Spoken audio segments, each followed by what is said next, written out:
आज की इस बेहद रोमांचक गहन चर्चा में स्वागत है।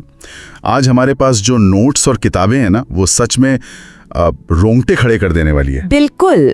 आज हम अक्षत गुप्ता द्वारा रचित पुस्तक द हिडन हिंदू के कुछ बेहद रहस्यमय और चौंकाने वाले हिस्सों का विश्लेषण करने जा रहे हैं। हाँ, तो आज का हमारा जो मिशन है ना, वो एक ऐसे रहस्यमयी कैदी की कहानी की तह तक जाना है जो सदियों से बल्कि युगों से जिंदा होने का दावा करता है। और हमें ये समझना है कि कैसे ये पूरी कहानी आधुनिक विज्ञान की स्थापित सीमाओं और हमारे प्राचीन भारतीय पौराणिक कथाओं के बीच एक जबरदस्त टकराव पैदा कर देती है। ठीक है, आइए इसे थोड़ा विस्तार से समझते हैं।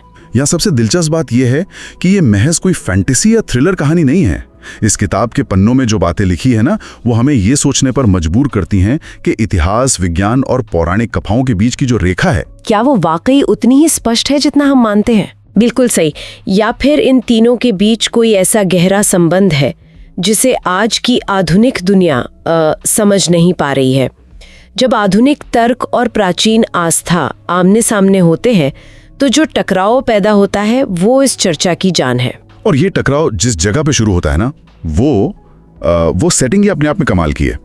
कहानी हमें सीधे अंडमान के रॉस द्वीप पर ले जाती है। हाँ, चारों तरफ विशाल समुद्र की शांति और बीच में एक अत्याधुनिक हाईटेक ग्लास डोम। बिल्कुल, एक ऐसी जगह जो सुरक्षा और तकनीक के मामले में दुनिया से मीलों आगे है। वहां का जो सुरक्षा प्रमुख है वीरभद्र, वो एक कैदी को अंदर लाता है, और इस कैदी का रूप वो उस पूरी हाईटेक लैब के एकदम विपरीत है। वही तो, वो एक अघोरी है। मतलब शरीर पे शमशान की भस्म लगी है, बालों की जटाओं में जंग लगा लोहे का त्रिशूल फंसा है, और गले में रुद्राक्ष की माला है। और सबसे अजीब बात यह है कि उसकी उम्र देखने में लगभग 40 वर्ष के आसपास लग रही है, लेकिन उसके चेहरे पर एक ऐसी रहस्यमयी शांति है जो उस तनावपूर्ण माहौल से बिल्कुल मेल नहीं खाती। इसकी मानसिकता को समझना ही इस कहानी की नींव है। स्रोत सामग्री में टीम के सदस्यों के बीच इस पर काफी गहरी चर्चा होती है। देखिए, आम समाज में जो चीजें अशुद्ध मानी जाती हैं, अघोरी उन्हीं को अपनाते हैं। हाँ, जैसे वो शमशान घाटों में साधना करते हैं। बिल्कुल, चिता की राख को अपने शरीर पर मलते हैं। उनके लिए जीवन और मृत्यु के बीच का कोई भेद नहीं है। इसके पीछे का जो दर्शन है वो ये है कि जब इंसान के अंदर से घृणा, डर और शुद्ध अशुद्ध का भ्रम पूरी तरह से खत्म हो जाता है, तभी वो अपने अहंकार को नष्ट कर सकता है। सही कहा। उनका मानना है कि इस चरम अवस्था में जाकर ही वे सीधे ईश्वर से जुड़ सकते हैं और कुछ असाधारण शक्तियां प्राप्त कर सकते हैं। उस चमकती हुई हाईटेक लैब में एक अघोरी का जमीन पर बैठना ही अपने आप में सबसे बड़ा विरोधाभास है। और ये विरोधाभास सिर्फ उस अघोरी और लैब के बीच नहीं है, उस अघोरी से पूछताछ करने के लिए जो टीम बनाई गई है ना, उनके बीच भी है। मतलब ये टीम किसी हॉलीवुड फिल्म के विशेषज्ञों जैसी लगती है। बिल्कुल, टीम की बनावट बहुत दिलचस्प है। टीम का नेतृत्व कर रहे हैं डॉक्टर श्रीनिवासन, जो एक बेहद सख्त बॉस हैं। उनके साथ हैं डॉक्टर तेज बत्रा, जो पूरी तरह से तार्किक हैं और सिर्फ मेडिकल साइंस पर भरोसा करते हैं। और फिर डॉक्टर शाहिस्ता है, जो एक हिप्नोटिस्ट यानी सम्मोहन विशेषज्ञ हैं। हाँ, इन दिग्गजों के साथ है LSD, जो एक चुलबुली लेकिन बेहद शातिर हैकर है। और पुरानी दुनिया को समझने के लिए दो लोग हैं, परिमल जो इतिहासकार है, और अभिलाष जो पौराणिक कथाओं और शास्त्रों का बहुत बड़ा जानकार है। इस टीम की बनावट पर गौर करना बहुत जरूरी है। हर सदस्य इंसान की जानने की इच्छा के एक अलग हिस्से का प्रतिनिधित्व कर रहा है। डॉक्टर बत्रा और शाहिस्ता आधुनिक विज्ञान है, और परिमल और अभिलाष बीता हुआ कल हैं, यानी इतिहास और आस्था। बिल्कुल। और LSD आज की डिजिटल दुनिया है। जब इन सब के बीच वो कैदी, जिसे ओम शास्त्री का नाम दिया गया है, वो बैठता है, तो असल में ये इन सभी विचारधाराओं की परीक्षा होती है। और ये परीक्षा पहले ही दौर में सबके होश उड़ा देती है। पूछताछ का जो पहला तरीका अपनाया जाता है वो बहुत ही आक्रामक है। डॉक्टर बत्रा उस कैदी को नार्को टेस्ट की भारी दवाइयां देते हैं, और डॉक्टर शाहिस्ता उसे हिप्नोटाइज करने की कोशिश करती हैं। यहाँ पर बात वाकई बहुत दिलचस्प हो जाती है। ओम शास्त्री कुछ ही समय में, मतलब महज 1 घंटे के भीतर पूरी तरह से होश में आ जाता है। डॉक्टर बत्रा के पसीने छूट जाते हैं। मुझे एक बात समझनी है, क्या ये सिर्फ दवाइयों के प्रति उसकी सहनशीलता थी? ये बहुत ही सटीक सवाल है। नार्को टेस्ट कोई जादू नहीं है, ये एक रासायनिक प्रक्रिया है। इसमें ऐसे रसायनों का इस्तेमाल होता है जो इंसान के सेंट्रल नर्वस सिस्टम को सुस्त कर देते हैं, ताकि वो झूठ ना बोल सके, है ना? बिल्कुल। झूठ बोलने के लिए इंसान के दिमाग को सच गढ़ने की मेहनत करनी पड़ती है। नार्को टेस्ट दिमाग की इसी तार्किक क्षमता को सुला देता है।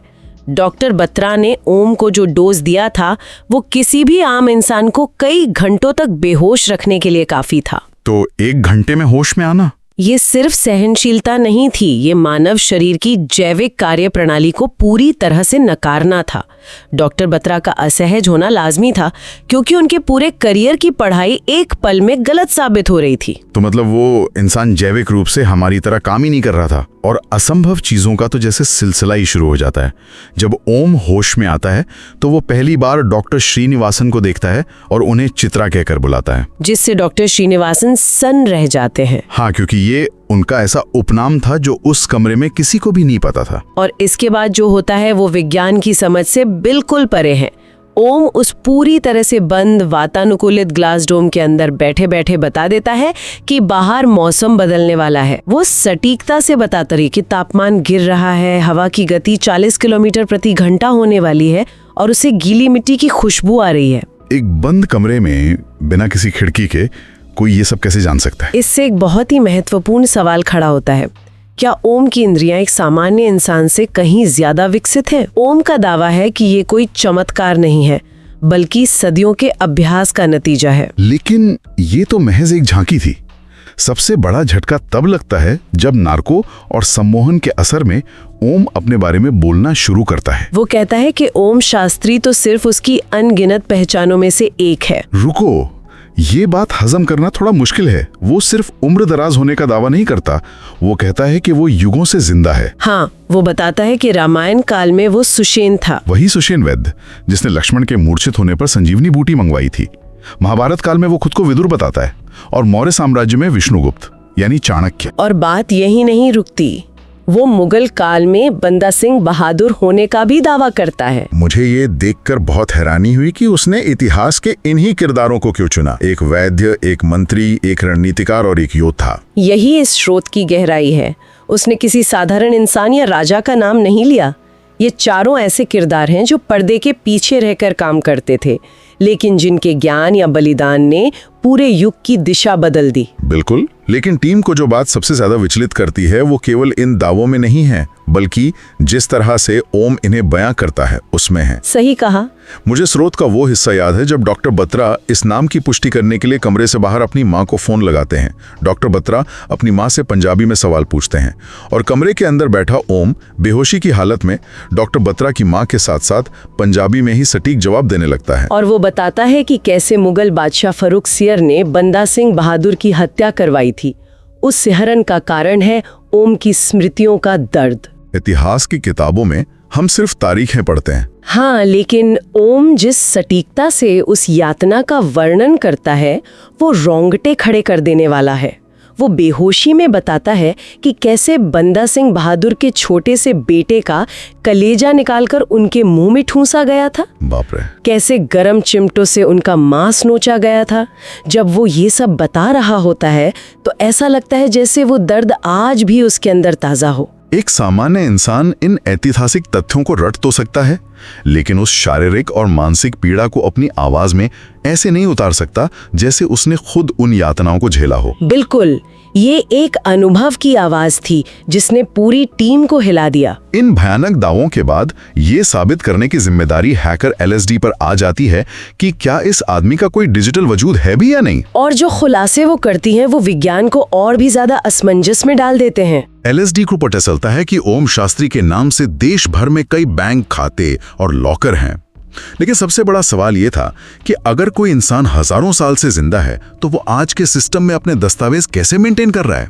उसे कई दशकों पुराने दस्तावेज मिलते हैं, ड्राइविंग लाइसेंस, पासपोर्ट, शेयर बाजार के कागजात। किसी में नाम अलग है, किसी में अलग, लेकिन हर दस्तावेज पर जो तस्वीर है वो एक ही चेहरे की है। दशकों पुराने दस्तावेजों में पिता की तस्वीर भी ओम शास्त्री की है, और कुछ दशकों बाद नए नाम से बने दस्तावेजों में बेटे की तस्वीर भी ओम शास्त्री की ही है। और हर तस्वीर में इसकी उम्र महज 40 साल ही दिखती है। अगर हम इसे व्यापक संदर्भ में देखें तो ये एक बहुत ही जटिल पहेली बन जाती है। सोचिए, एक इंसान समय के साथ बूढ़ा नहीं हो रहा है, उसे समाज में रहने के लिए हर 40-50 साल में अपनी पहचान बदलनी पड़ती है। LSD एक रहस्यमयी तार को छेड़ देती है। वो ओम शास्त्री के एक पुराने उपनाम बंकिम चंद्र चक्रवर्ती को ट्रैक करती है और यहाँ से इस कहानी में एक बहुत ही अहम कड़ी जुड़ती है, सुभाष चंद्र बोस की। ये इस स्रोत का सबसे बड़ा ट्विस्ट लगता है। LSD की हैकिंग से पता चलता है कि ओम शास्त्री असल में सुभाष चंद्र बोस को खोज रहा है। जब पूछताछ के दौरान टीम पूछती है कि वो एक अघोरी होकर आजादी के एक नायक को क्यों खोज रहा है, तो ओम का जवाब दिमाग सुन कर देता है। वो कहता है कि सुभाष चंद्र बोस 1945 के उस विमान हादसे में मरे ही नहीं थे, और वो दावा करता है कि सुभाष चंद्र बोस दरअसल महाभारत काल के अश्वत्थामा हैं। वही अश्वत्थामा जिन्हें भगवान कृष्ण ने अपने माथे की मणि निकालने के बाद युगों युगों तक भटकने का श्राप दिया था। एक ऐतिहासिक व्यक्ति को सीधे एक पौराणिक श्राप से जोड़ देना ये बहुत ही अजीब है। सुभाष चंद्र बोस के मृत्यु का रहस्य हमेशा से भारतीय इतिहास के सबसे बड़े सवालों में से एक रहा है। स्रोत में उन सभी थियरीज का बहुत ही चतुराई से इस्तेमाल किया गया है। हाँ, जैसे 1964 में पेरिस में उनके होने की बात उठी, पंडित नेहरू के अंतिम संस्कार में देखे जाने की अफवाहें उड़ी, और फैजाबाद के गुमनामी बाबा का रहस्य। ओम शास्त्री इन सभी घटनाओं से जुड़ा हुआ नजर आता है। दस्तावेज बताते हैं कि बंकिम चंद्र चक्रवर्ती के नाम से ओम ने भी 1964 में पेरिस की यात्रा की थी। ये कहानी इतिहास के इन अनसुलझे पन्नों को उठाकर उन्हें अश्वत्थामा के अमरता के श्राप से जोड़कर एक बिल्कुल नया नजरिया पेश कर देती है। और यहीं से टीम के अंदर की दरारें खुलकर सामने आ जाती हैं। एक तरफ डॉक्टर शाहिस्ता और डॉक्टर बत्रा हैं, जो विज्ञान के पक्के समर्थक हैं। डॉक्टर शाहिस्ता साफ कह देती हैं कि ये सब बकवास है। लेकिन दूसरी तरफ है अभिलाष। वो पूरे जोर शोर से भारतीय शास्त्रों का बचाव करता है। वो टीम को युगों का गणित समझाता है। वो बताता है कि समय एक सीधी रेखा नहीं है, बल्कि एक चक्र है। सतयुग, त्रेता, द्वापर और कलयुग। वो समझाता है कि इनका अनुपात 4, 3, 2 और 1 है, और कैसे कलयुग आते आते अच्छाई कम होती गई और बुराई इंसान के अपने अंदर बस गई है। इस बहस में अभिलाष का तर्क केवल अंधी आस्था पर आधारित नहीं था। वो प्राचीन विज्ञान के ऐसे ठोस उदाहरण पेश करता है जो डॉक्टर बत्रा जैसे जानकारों को भी निरुत्तर कर देते हैं। हाँ, मुझे वो हिस्सा याद है जब LSD इंटरनेट से देखकर ये साबित करने की कोशिश करती है कि खगोल विज्ञान में पश्चिमी देशों ने कितनी तरक्की की है। वो बताती है कि 17वीं शताब्दी में इटली के खगोलविदों ने सूर्य और पृथ्वी के बीच की दूरी का पता लगाया था। तभी अभिलाष बीच में टोकते हुए हनुमान चालीसा की एक पंक्ति सुनाता है, जुग सहस्र जोजन पर भानु, लील्यो ताही मधुर फल जानो। और फिर वो जो गणित समझाता है ना, वो होश उड़ाने वाला है। वो गणित बहुत ही सटीक है। अभिलाष समझाता है कि जुग यानी एक युग जो 12,000 दिव्य वर्षों का होता है, सहस्र का मतलब है 1000, और जोजन यानी योजन जो लगभग 8 मील के बराबर होता है। जब हम 12,000 को 1000 और फिर 8 से गुणा करते हैं तो ये 9 करोड़ 60 लाख मील आता है। इसे अगर किलोमीटर में बदलें तो ये लगभग 15.3 करोड़ किलोमीटर बनता है। और आज नासा का आधुनिक विज्ञान भी सूर्य और पृथ्वी के बीच की सटीक दूरी इतनी ही बताता है। ये कोई संयोग नहीं हो सकता कि एक प्रार्थना में हजारों साल पहले सटीक खगोलीय दूरी दर्ज हो। बात सिर्फ सूर्य की दूरी तक सीमित नहीं रहती। स्रोत बताते हैं कि अभिलाष 14वीं सदी के वैदिक विद्वान सायण का जिक्र करता है, जिन्होंने प्रकाश की गति की लगभग सटीक गणना कर ली थी। और मेडिकल साइंस को लेकर तो डॉक्टर बत्रा की बोलती ही बंद हो जाती है। अभिलाष उन्हें सुश्रुत संहिता की याद दिलाता है। सुश्रुत को दुनिया का पहला सर्जन माना जाता है।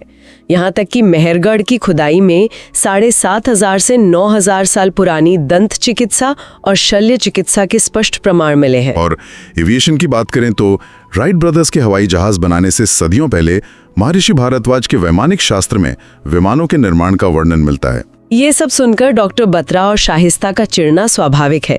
वो जिस आधुनिक विज्ञान पर गर्व करते हैं उसकी जड़ें हजारों साल पहले इन शास्त्रों में मौजूद थीं। लेकिन इन सब ज्ञानवर्धक बातों के बावजूद मुख्य समस्या अभी भी वही थी। अभिलाष के तर्क की साबित नहीं करते थे कि ओम शास्त्री सच में उन युगों से जिंदा है। इसलिए सच्चाई जानने के लिए टीम एक आखिरी सबसे एडवांस्ड तरीका अपनाती है। डॉक्टर श्रीनिवासन के आदेश पर ओम को एक विशेष लाई डिटेक्टर से जोड़ा जाता है। ये कोई सामान्य पॉलीग्राफ टेस्ट नहीं था। ये एक ऐसा अत्याधुनिक उपकरण है जो इंसान की दिमागी तरंगों को स्कैन करता है और उन तरंगों को सीधे कंप्यूटर स्क्रीन पर विजुअल इमेज यानी छवियों में बदल देता है। यह तकनीक का चरम है। तो इस सब का असल में क्या मतलब है? इसका मतलब है कि ओम शास्त्री जो भी सोचेगा वो सामने स्क्रीन पर बिल्कुल एक फिल्म की तरह दिखाई देगा। अगर ओम झूठ बोल रहा है तो उसका दिमाग उन छवियों को सटीकता से नहीं गढ़ पाएगा। जब प्रक्रिया शुरू होती है तो पूरा कमरा तनाव से भरा होता है। डॉक्टर शाइस्ता पूछती हैं कि सुशेन कौन है। ओम आंखें बंद करके कहता है, वो मैं था। और तभी मशीन अपना काम शुरू करती है। स्क्रीन पर जो दृश्य उभरते हैं वो सबके पैरों तले जमीन खिसका दे। प्राचीन दक्षिण भारत का एक गांव दिखाई देता है जिसका नाम सुचिंद्रम है। हरियाली, जड़ी बूटियां और फिर रामायण काल के स्पष्ट दृश्य। स्क्रीन पर राम, लक्ष्मण और हनुमान जैसे पात्र दिखाई देने लगते हैं। और सबसे बड़ी बात, ओम का चेहरा उस प्राचीन वैद्य सुसेन से हूबहू मिलता है। उनको देखकर लैब में हड़कंप मच जाता है। डॉक्टर बत्रा अपनी कुर्सी से उछल पड़ते हैं। उनका वैज्ञानिक दिमाग इसे स्वीकार करने से इनकार कर देता है। वे इसे सजीव मतिभ्रम का नाम देते हैं। उनका तर्क है कि ओम इन पौराणिक कथाओं को पढ़ते पढ़ते इनसे इतना ग्रसित हो चुका है कि उसके दिमाग ने एक झूठी दुनिया बना ली है। लेकिन डॉक्टर श्रीनिवासन हिल जाते हैं। कोई मतिभ्रम ऐतिहासिक और भौगोलिक रूप से इतना सटीक कैसे हो सकता है? और इस बहस के बीच ओम एक ऐसा सच बताता है जो उसके अमर होने के दावे को और गहरा कर देता है। वो स्पष्ट करता है कि अमर होने का मतलब ये नहीं है कि उसे कुछ होता नहीं है। वो आम इंसानों की तरह थकता है, उसे गहरी चोटें भी लगती हैं, बीमार पड़ता है। लेकिन इससे पहले कि मृत्यु उसे अपने आगोश में ले सके, उसका शरीर अपने आप तेजी से ठीक होने लगता है। उसके घाव भर जाते हैं। मृत्यु जैसे उसे छूकर गुजर जाती है, लेकिन अपना नहीं पाती। इस पूरी गहन चर्चा के निष्कर्ष पर अगर हम आएं, तो ये स्पष्ट है कि ओम शास्त्री का रहस्य विज्ञान की हर कसौटी को चुनौती दे रहा है।